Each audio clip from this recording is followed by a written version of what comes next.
flasim për një temë që na prek të gjithëve, edhe pse shpesh nuk i kushtojmë vëmendjen e duhur. Çfarë ndodh me mbetjet që mbledhim çdo ditë? Sa rëndësi ka riciklimi për mjedisin, ekonominë dhe të ardhmen tonë? Për të folur për gjitha këto dhe riciklimin, i cili është një art më vete, kemi të ftuar Kujtimin. Kujtim, mirë se erdha. Të përshëndes Klea dhe mirë se të gjeta.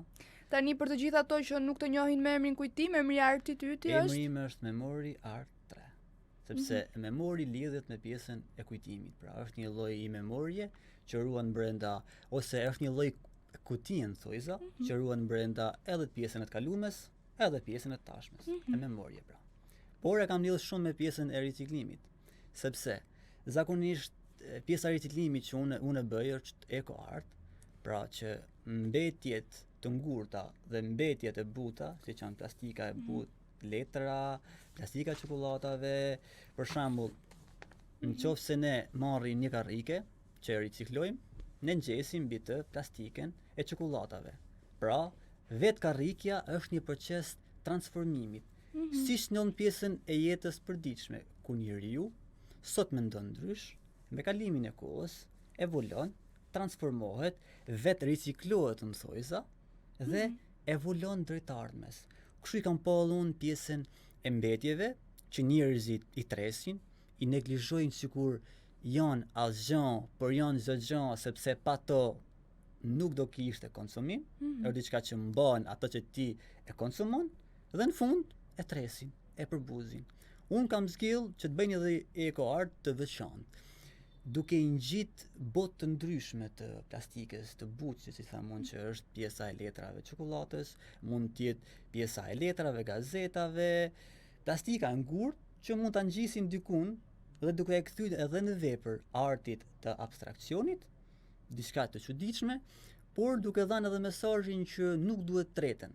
Nuk duhet treten sepse edhe ndosim mjedisin, sepse tretja ndot mjedisin dhe ti e di shumë mirë që ç'a bëjmë poshtë në tokë, kthehet pastaj prapë dhe dëmton pjesën e mjedisit, siç po shikohet klima, që klima është shumë jo e mirë, është nxehtje ekstrem, fortuna shiut, po shkatërrohet domethënë bota avash avash. Unë dua të di Kujtim se si lindi pasioni yt për riciklimin. Shiko, zakonisht gjanat lindin nga gjanat që janë të veçanta, lindin nga pjesa e vështirësisë. Dhe po bën rreth një vit, që ishte vjet, isha në një lloj situate personale normalisht, s'ka lidhje me pjesën e turmës, që isha në një lloj mbyllje të vetvetes. Edhe unë sa herë mbyllem, unë e shkarkoj atë dhe energjie negative duke kriju diçka. Pra, jo duke bëj vepër të keqe, por duke kriju diçka. Për shembull, zakonisht, kur unë e ricikloj diçka, unë shkarkoj jo energjinë e keqe. Pra, energjinë e keqe e vetë ricikloj duke e kthyer në një lloj energjie të mirë. Me ngjyra, me pjesën e riciklimit, ndërsa pjesa e nisjes vjet ishte, si thash, një lloj situate jo e mirë, dhe duke shikoj një kultuk. Dhe më erdhi një ideje. Ore, pse mos ta ricikloj? Dhe ç'a bëna? E morat kultukun që ishte i tretëm dikun, normal, nuk as ishte i bampis ose ishte i djegun, por ishte në formë edhe të mirë. Dhe kisha shumë pak ngjyra. Situatën, sepse artistat zakonisht vujnë për shkaqet ekonomike, sepse këtu është kriju që artisti është milioner. Ja. Në Shqipëri është pak problem. Duke qenë që edhe ndihma bëhet sikur jepet, po varet se ku jepet. Dhe e mora me shumë vështirësi dhe vendosa dikun, mora telefonin dhe filmova gjithçka. E nisa që si një lloj objektivi të thjesht, hapi i parë që unë bëna, thjesht e ngjyrosa. Dhe vazhdova. Nesmen mora një karrike, edhe ata e ngjyrosa me pamjen e abstraksionit. Dhe me kalimin e kohës, vazhdova duke kriju ide se si mund krijoj pamje të abstraksionit dhe vazhdova duke më pëlqy, pra duke e kthyer në diçka edhe mesazh për njerëzit, për turmën. Cili ishte mesazhi?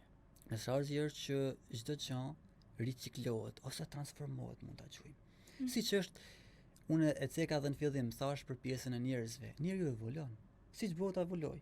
Ishin kohën e shpellave, sot ti ke teknologjinë avancuar. Ti ke një lloj zhvillimit, por zhvillimet nga vinë nga pjesa e ideve të pjesës përtejshme, nga ajo pjesa e padukshme, pra, sepse edhe pjesa e mendimit, imagjinata është ajo pjesa e padukshme. Nga ajo vjen dhe pjesa e ndryshimeve. Prandaj e quaj si transformim të brendshëm pikë e parë herë, për ta quajtur tek transformimi i jashtëm, për ta një lloj mesazhi që edhe në jetën e përditshme, njerëzit sot janë lodh nga pjesa e kjo që kush nuk ka ekonomi, nuk duhet gjë, neglizhohet, nuk e përbuzin. Kështu është pjesa e mbetërinave. Sa po kryejnë punë, e tresin, nuk japin lemër thotë se letra, plastika. Jo për jo. Unë mendoj që na duhet i shohim gjonat pak më thellë. Jo thjesht tek pjesa e sipërfaqes, pra. Dhe kjo është edhe ajo që edhe pjesa e njeriu, thash edhe herë, transformohet, vetë riciklohet në të formën e vet dhe ndryshon për mirë, evolon. Evolimi vetë riciklimi. Ti me mbeturinat çfarë bën? I hedh me mbeturinat e tua? Jo. Kam marrë një lloj qasje të re që nuk i tres. Vetëm ato që nuk mund të riciklohen. Ato po. Pra unë i ndaj. Normalisht ka Cilat janë ato materiale që riciklohen? Shiko, unë për veti kam bë, për shembull, si qenë pjesa mobiljeve që është e ngurta, sepse quhet e ngurta, sa televizori, karrikja e tjerë, është mbetja e ngurtë. Edhe marrim janë tjerat janë mbetja plastikës të butë, siç janë mbajtja e makaronave, plastika e moltave, çokoladave dhe ato që përdoren. Përveç helmeve që mund kenë edhe ato, por ato nuk as i përdoris, janë shumë të dëmshme. Edhe tash, kohët e fundit kam vazhduar të bëj diçka. Unë riciklova para një jave një karrike dhe unë e quajta si pushtet karriken, sepse karrikja lidhet shumë me pushtetin. Aty ulet i varfni, aty ulet i parsni. Aty ulet shpirtziu, aty ulet shpirt miri. Pra çdo kush ulet mbi të. Dhe në një farë mënyre karrikja është si transformuesja e padukshme. E ke vuri për shembull pjesa kryeministër ku ulet aty, ai ndjeti pushtetshëm. Sepse ulet mbi karriken, jepat fronin e tij. Ose ai i varf një shkret që shlodhet aty. Ulet dhe jepat dhëj transformimit të padukshëm, pra jepat dhëj procesit. Dhe unë ngjita mbi të plastikën e çokoladave, pra mbetjet e plastikës, duke i transformuar në një lloj mënyre si të ishim mbretit e transformimit, duke mos i pasi diçka që mund t'i djegim, që mund t'i tresim, ose që mund t'i groposim, por duke i kthy si mbretrit e transformimit vetvetes. Pra unë e lidh riciklimin, e lidh dhe me pjesën e procesit të njeriut, duke qenë që unë besoj shumë te krijuesi, sipas mënyrës time, dhe jo sipas mënyrës tjerëve. E kam Si beson ti sipas mënyrës tënde? Shiko, kjo pjesa e krijuesit është pak temë më e thellë. Dhe nuk do të futem. Por kam pas ngjarje që Zoti, krijuesi, drita, energjia mirë, dashuria absolute, po sepse Zoti është tek pjesa e padukshme. Është sepse ti e ndjen më shumë Zotin se sa e shikon apo e prek. Është energji e fortë. Prandaj çdo herë pjesa e padukshme është më e fortë se sa pjesa e dukshme. Dhe kam pas shumë ngjarje se Zoti më ka ndihmuar me forma të ndryshme. Nuk është tash ja thonë me që do të shfaqet tot flasë të si. Ai të flet me anë e komunikimit. Komunikimi bëhet me. A ke ti një komunikim me Zotin? Dhe si? Kam. Po zakonisht lidhet sepse Zoti komunikon edhe me pjesën e mendimit, Pra, ai dëgjon, shikon mendimet që ti i ke në kokë. Dhe unë zakonisht lidhem me pjesën e energjisë, sepse energjia është e pastër. Pavarësisht që vim ky lloj bote dhe e ndosim sipas sistemi që është krijuar në jetën e përditshme. E ndosin shumë njerëzit. E ndosim kuptimin që paragjykojnë shumë.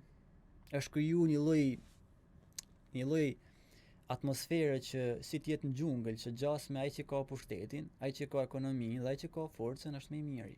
Ndërsa ai që është i mirë, është i dashur me gjithë, ai që është liberal më thojza shpirtërisht, ata e quajnë budall. E quajnë një njerëz që s'ka lek për shembull ai, s'ka pushtet ai, pa çfarë forcë ka ai.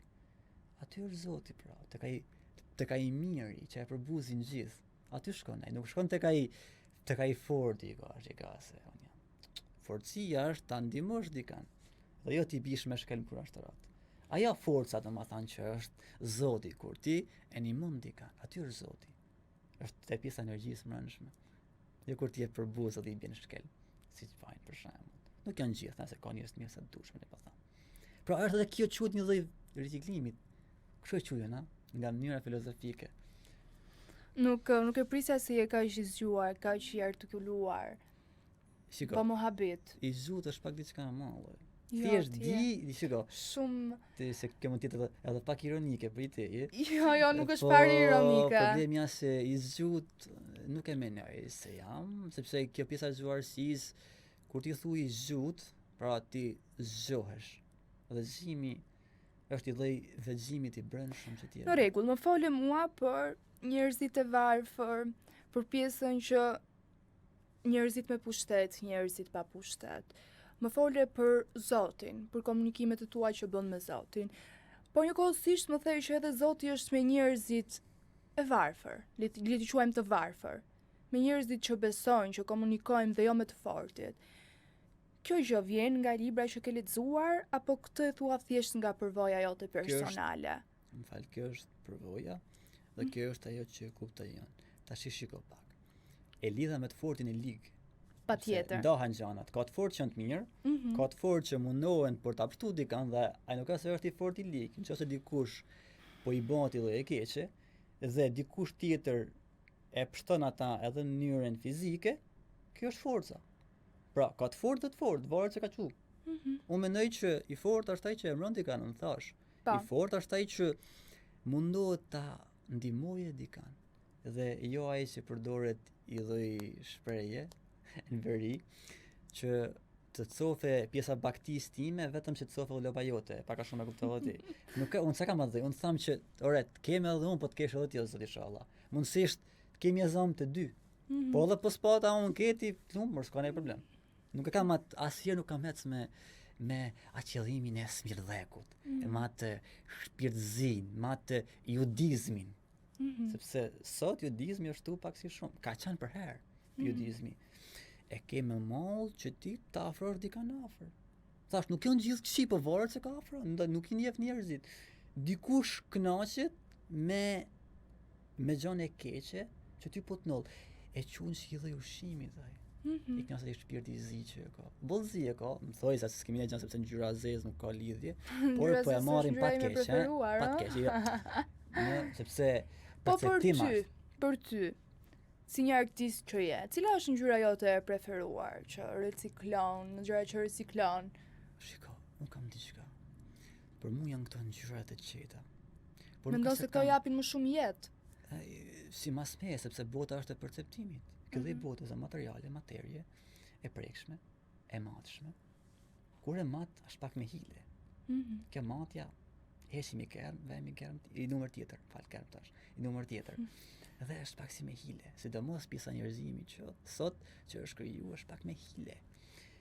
Dhe unë nuk ka se kam në një ngjyrë specifikume, për mua ngjyrat janë të lira. Unë për shembull, edhe kur bëj pjesën e abstraksionit në të lajë, përveç pjesën e riciklimit, e lajë së gjallë lirshëm. Pra nuk i vendos unë që të ta baj këtë shumë, ja vaj vizni, jo, qetësisht. Edhe vetëm e lajë shpirtin, thojza, lirshëm që të ketë pjesën e komunikimit me ngjyrat. Dhe në fund del ajo që nuk e di se si quhet në Shqipëri. Kur ti nis bash diçka, por nuk i vën një lloj plani caktuar se çka ka për dal. Por e lën lirshëm. E lën lirshëm që dhe vetë dorat formojë ata që don. Nuk e di se si quhet fikse në Shqipëri, por që kështu e bëjmë përgjithësi. Unë jam i lojë të lirshëm. Mund të thosh ti jo çdo gjë lirshme është e mirë sepse është pak e thellë, por që e kanë fjalën tek pjesa e artit. Patjetër kuptoj. Si ndihesh ti në momentin që nis riciklimi, nis riciklosh? Çfarë ndjesi e ke në vetë? Ti jemi sinqert. Unë kam ndoshta një gjë të keqe që jam zakonisht nuk mund të them i sinqert, jam i tipi lirshëm, pra. Nuk eci me ata se ç'a mendon tjetri, sepse edhe tjetri s'ka pse ec me ata se ç'a mendoj unë. Çdo kush duhet bëje ata që ndihet mirë për veten e vet, sepse mbi gjithë është vetja jonë. Dhe po nuk ishim mirë na, si kanë për çan mirë njerëzit afër nesh. Sepse nëse unë jam i mërzitur, e vllai që është afër me ka për çaj mërzitur. Dhe unë nuk kam asnjëherë më atë pjesën e kësaj që unë thash.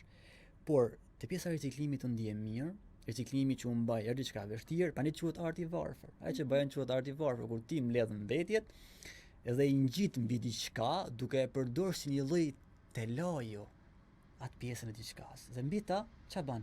Ngjit ngjyrat imagjinare, siç janë pjesa plastikës. Jep një lloj mesazhi për botën. Unë ndjem mirë, ndjem i lirë shumë, por ka shumë vështirësi, sepse është një lloj pune që kërkon përkushtim. Vërtetë se dikush në video shikon që unë kam shortuar, kam rregulluar videon dhe thotë, thotë se kjo të bën me kollaj jo. Dhe është shumë e vështirë. Por unë kam diçka që pavarësisht që mund të kem shumë mërzitje, mund të jem shumë keq, por prap nuk ndalem. Por prap vazhdoj, ricikloj, masa mundësi kam, masa mundësi mundem, sepse du të jap një lloj kontributit, por du ta kem edhe si një lloj lëvizje në thojza të re për mirë. Pra, ti jem një artist që kam bërë diçka të re.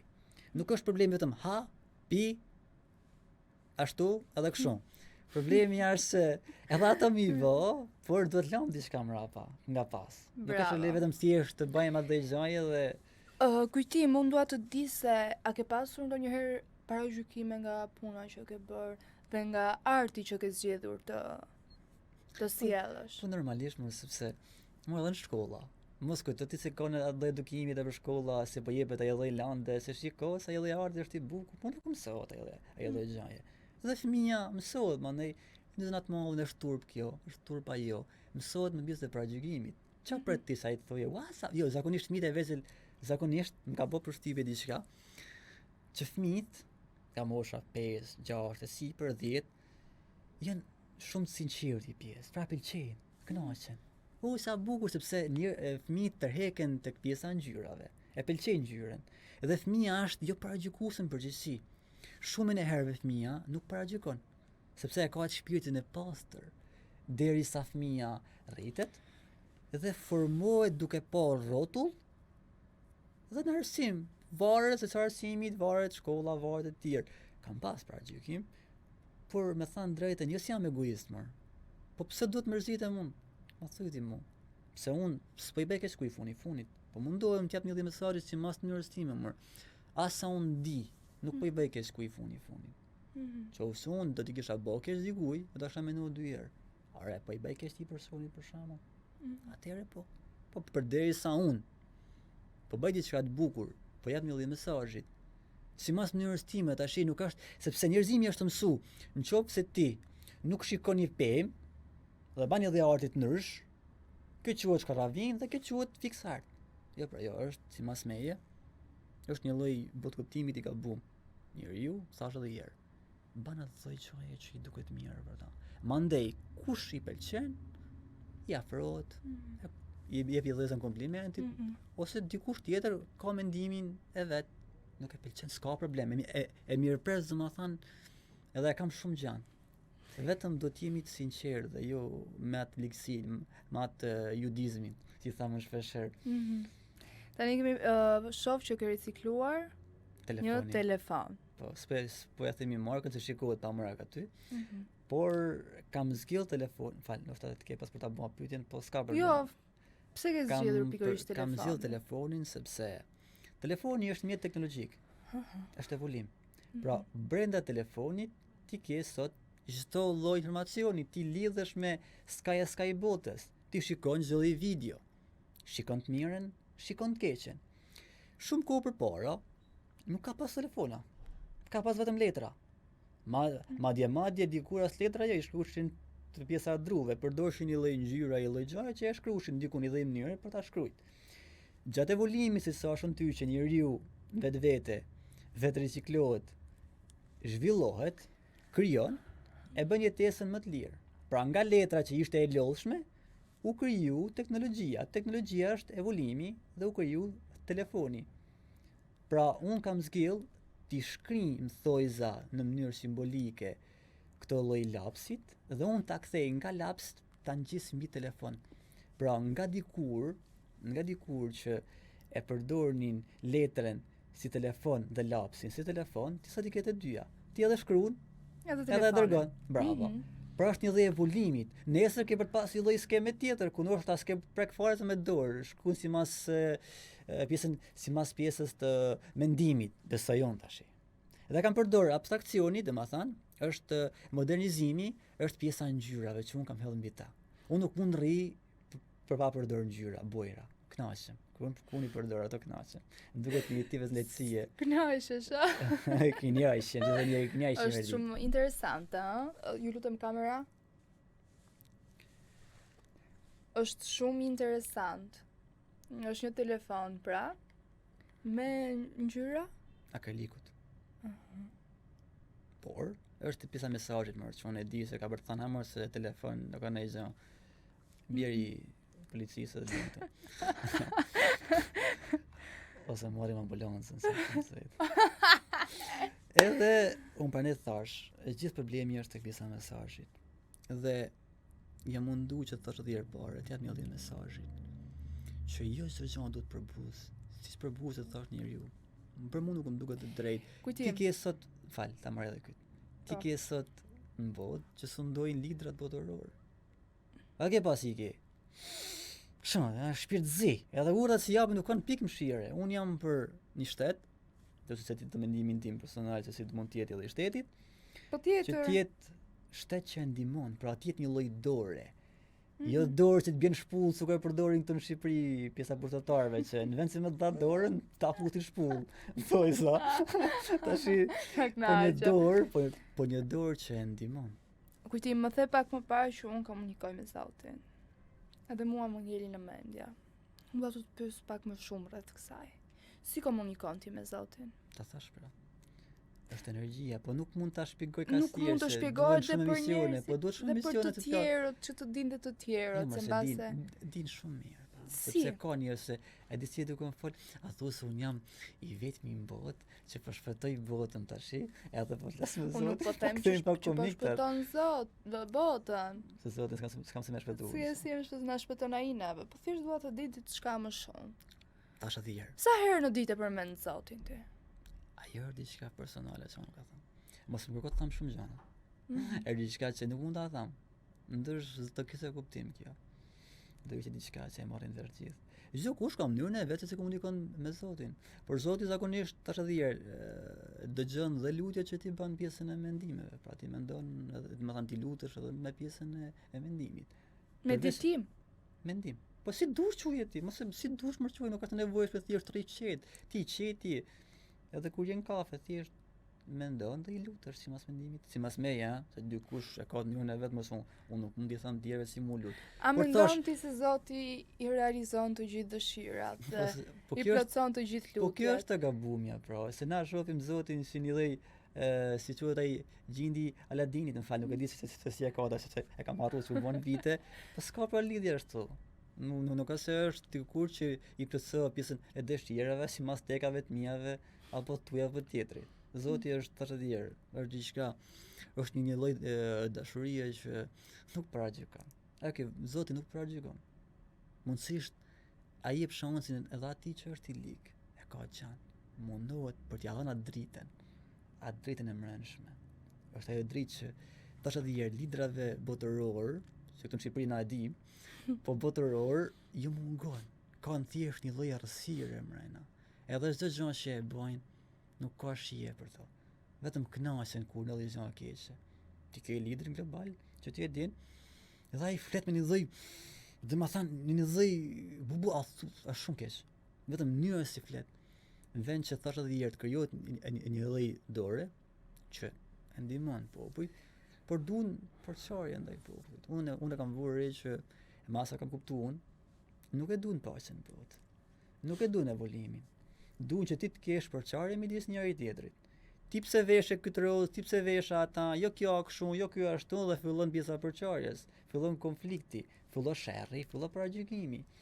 Dhe kjo nuk është gjë e mirë për pjesën e njerëzimit, por duhet të krijuar edhe nëpërmjet shkollave kjo lloj gjëje, edukimi. Dhe unë mendoj që duhet kriju kultura e komunikimit në shkolla, respekti për tjetrin.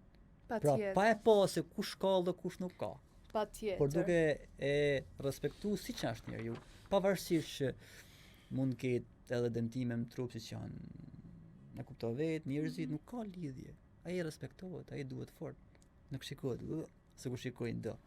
Ja, sa argjina. Pikë e parë herë argjina për vetëm tonë që bëban ato gjeste. Mandej për tjerë. Tash, unë jam edhe aktivist dhe si aktivist jam munduar sa mundem që të reagoj. Në fakt edhe arti çfarë mbaj? Reagim është. Reagim sistemit është ajo. Pra unë nuk përshtatem me ata që kanë kriju sisteme. Unë kam thënë shpesh herë, unë nuk kam ndonjë gjë sepse turma s'ka faj. Nuk ka sistemet në ato që përçojnë ndaj meje, thojse ose dikujt tjetër. Pra duke e pasur një lloj gjaje kotit, dhe kur ti mëson pjesën e turmës se ajo gjë koti, turma ka për të sulë zë njëri tjetrit. Pra thash, për në ajo përçarja midis njëri tjetrit. Tani folëm për artin, folëm për Zotin, folëm për ty, folëm për të gjitha dhe unë të vlerësoj shumë, je një djalë fantastik dhe më pëlqen shumë që në Shqipëri ka dhe njerëz të mirë. Ka dhe njerëz që mundohen për mirë. Shumë mendoj si jam. Ka edhe njerëz që ato gjë të pavlefshme duan ta bëjnë të vlefshme dhe të kenë një mesazh. Ka dhe njerëz që përcjellin mesazhe dhe mua më vjen mirë. Dhe jam e lumtur që të njoha. Dhe shpresoj të arrish majat e suksesit sepse në të vërtetë e meriton. Shiko, të falenderoj shumë. Je bën shumë simpatike sot, më se harrova si u bëm lamp të vlerë të riciklimit. Simpatike, po ka diçka që vlerësoj më shumë energjinë e mirë që ti ke, duke qenë se unë njoh energji, mos futna se s'para shëroj energji kështu po thjesht njoh energji, sepse ai shkruaj mos njerëz, a njeh tani fata nuk ka lidhje. Po thjesht duke qenë se energjia jote është energji e mirë, dhe më dha ky lloj motori ndezu që ta mund për të fol. Dhe kjo është gjë e mirë. Shiko, unë nuk e ceka, por që ky lloj arti që më kam nis, unë thash, ka vështirësitë dhe mbesoj që është sakrificë e madhe. Mbesoj e memorin e artit që po flas në emrin e artit, që është shumë e vështirë. Pavarësisht të arti nuk kuptohesh. Çfarë sakrificash ka ky art? Po kjo është edhe ekonomike. Ta kërë qartë. Se po t'isha i pasëm unë, se dikush tjetër dhe po t'isha formu me atë konceptin e pasurisë dhe isha marrë. Por vështirësia nuk është gjë e mirë, a? Vështirësia vjen që ty më të myt në thojza, nuk vjen as për të bërë mirë. Mirësia në hyn loj edhe të jep forcë për ta kaluar vështirësinë. Kërkon shumë sakrificë, kërkon një gjë. Unë për shembull zakonisht kam nejt me riciklimet, ka që rri edhe 7-8 orë për ta bërë diçka. Por nuk ka diçka e vullajt.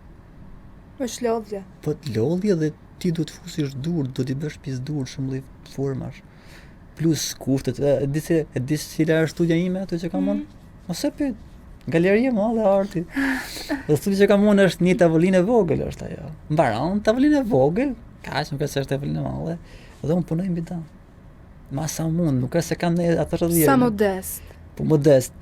Po tashi kur s'ke mollën, a do hash pjesën e domate, se më thanë tash, e kupton, po nuk ka, problemi është të mos dorëzohesh. Kjo është forca për që unë thash. Kur pjesa vështirësive të kapin për fytit, do mund pjesa mirësisë vjen që t'jape forcë për të vazhduar përpara. Pa ne thash se këtu konceptohet që ora kjo artist ka lëkushta. Jo, sidomos arti që bëjnë është shumë i varfër, po duhet edhe ndihma nga shteti. Në çdo vend të botës, riciklimi quhet si një lloj kontributit për pjesën e mjedisit. Këtu thot apliko ti herë se po tra ty mirë. Kur shkoj një 70 vjeç më vjen ndoshta më. Ore më duhet nima tash, nuk më duhet nima edhe kur të bëhem vet. Se kur të bëhem vet masanej, a di si e kam këtu në Shqipëri? Këtu kur të bash i famshëm, vin të thonë. Ku je shteti, ha? O sa i mirë je, t'hapin dyrë të arteve, t'japin edhe medalje, po sa i mirë je, kurse përpara s'njohin nëse kur shije, kupton. Pse s'ke art thonë, po ti isha, pas kam pa, ora dy kam qenë, s'ka mundësi thot. Ja, s'ka mundësi thot. Kujtim, po të kisha pas kohë, po mos se kishim pas pak kohën të limituar, do të kisha mbajt ditën atë këtu për të folur kaq gjëre, kaq gjatë për artin dhe për çdo gjë të vlefshme që sot në fakt janë çdo ditë në shoqërinë tonë, por pak i cekin problematikat. Besa kujtimin që shumë shpejt ka për të qenë trend. Ka që riciklojnë, po unë riciklojnë në mënyrën e abstraksionit, pra. Nuk e riciklojnë atë. Kur të bëhesh i famshëm, po edhe po së bam, do mundohem. Do vish prap këtu, mos më thush pastaj jo se jam i famshëm. Po jo, po tash. Do mundohem tash. Do mundohesh. Do më shkruaj shokut tim, kush i ti mërzotnisë shkruajnë. Kush i ti mërzotnisë njeh se kush je. Tani jemi me te rubrika 3 sekondë, që do përgjigjesh për 3 sekonda, okay? O zot, po unë do më njeh folli bar. Jo, vetëm një përgjigje, të shkurtër 3 sekonda.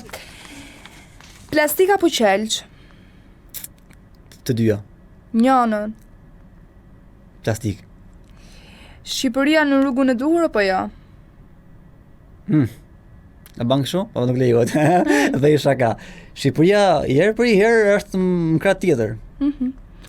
Edukim apo gjoba? Sa mirë do ishte bashk. Edukim më mirë. Një zakon që çdo qytetar duhet ta ndryshojë. Është më mirë ta ketë kulturë se sa për ta bërë me zër. Pra, edukim nëpërmjet kulturës, jo kape lidhe. Okej. Fjala e parë që u vjen në mendje kur dëgjoni mjedis. Mbajtjen pastër këtë çanash. Reciklim, falë, se unë jam i fisuar mbi reciklim. Edhe filloj se Një mesazh me 3 fjalë për të rinjt. Shiko, unë do t'i sugjeroj vetëm diçka. Jo, tu është kriju koncepti që po ja për 3 shqiptar nuk duhet gjë, ja për s'bëjnë gjë. 3 shqiptar, po ta tham unë, i ke di me vojza shumë të mirë. Por nuk duhet t'i mësoni me atë kulturën që ti s'ke për të bërë ndonjëherë, ti po so përshtates duhet gjë. Jo, jepi butësinë që ai të ketë formulimin e butësisë. Nëse ti i thua atij që po nuk u bën ai zon, po nuk vi bën keq dikujt, nuk u tregove i fortë, ti je i dop dhe e shikon pjesën e dobësisë si gjë të keqe krejt, si ka për të bëj? Më thuaj ti mu. Edhe ai ka për të reaguar nëpërmjet forcës. Mësoj mirë dhe ka për të bëhë mirë. Duhet edukim, po jo edukim për shembull si puna e kohës time, kur janë shkollën. Mësuesja fillestare përdor të dhunë të tash gjinaf se s'para është më një. Jo, tani nuk është më dhuna në shkolla nga. Nuk është më, po është në forma tjera, nuk është të thonë se nuk është tash dhunë, nuk është tjetër. Një mesazh të shpejtë, të lutem, për gjithë të rinjt. Duhet ta shikojnë një vet ndryshim, vet riciklim, më thojza. Pra duhet ndryshojnë për mirë, mos ta marrin butësinë si gjë të keqe, butësia është gjë e mirë. Kush e ka, çfarë është butësia është gjë e keqe? Butësia është diçka e mirë, kultura është gjë e mirë. Nuk është të thënë me që ti duhet ta kthesh egërsinë si i lloj mënyrë vetme. Nuk është gabim, pra është kriju koncepti gabum në Shqipëri. Edhe në botë në përgjithësi në Shqipëri. Por tash djem të vajzat e reja kanë mundësi, por duhet t'i mbështesë dikush. Jo t'i lam kështu. T'i mbështesë, ka nevojë si për mbështetje sociale, si për mbështetje edukuese. Jo ta shikojmë njëri tjetrin si një motor pune, siç përdoren sot, për shembull, ku ti s'ke drejtë në punë, është shumë problematika, rrogat e vogla, nuk ke mbështetje sociale as për shtetit, duhen shumë zë mënyrash më. Nuk është thjesht mënyra që jo, po nuk u përshtate, ti quhesh budall. Po përshtate ti je i mirë, jo për jo. Se nësh komunizmi nuk kishte rasti herë, po të kishte nejt shumë. Në fakt edhe kur ra vonë ra, por që ra të pak një herë, u shën vetë. Këtë muhabet, por që Kujtim të falenderoj shumë. Ishte kënaqësi që të kisha sot në studio. Ju pëlqeu kjo video? Atëherë bashkohuni me ne. Na ndiqni në Instagram, Facebook dhe TikTok dhe bëni subscribe në YouTube. Klikoni like dhe share dhe aktivizoni njoftimet për të mos humbur asnjë video të re. Faleminderit për mbështetjen.